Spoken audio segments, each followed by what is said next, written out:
Let's head to the voicemail of Truth and Reason. Well, good morning.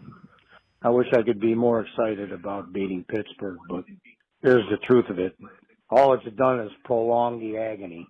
We're still not going anywhere with this guy, and all it did was put some snow on the roof of Mr. Rogers' neighborhood. Unbelievable. Hey, though, guys, have a nice Thanksgiving next week. See you, bye. As always, appreciate all of the voicemails. Scott, the season was lost far before the Pittsburgh game. You'd rather beat Pittsburgh than lose to them. And we've talked about this before. I'm not buying the, get a better draft pick. There's not a guy you look at in this draft that you say is franchise altering. There's no Joe Burrow. There's no LeBron James if you want me to go in a different sport. Yeah, I mean, even if there were, I'm not a big advocate for intentionally losing.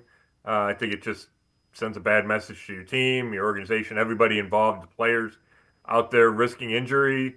They're out there to win. They're out there to, look as good as they can. I don't think you try to lose. So I'm all for winning, and I get the frustration. I get the disappointment. The Browns are supposed to be good, and they're not this year.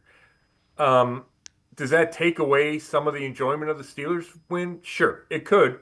But just looking at that game by itself, it was a fun game to watch. I thought the Browns played hard. I thought they played well for the most part. They overcame 2 fourth-quarter turnovers and blowing the lead and then came back to win the game at the end, things they've struggled to do this season.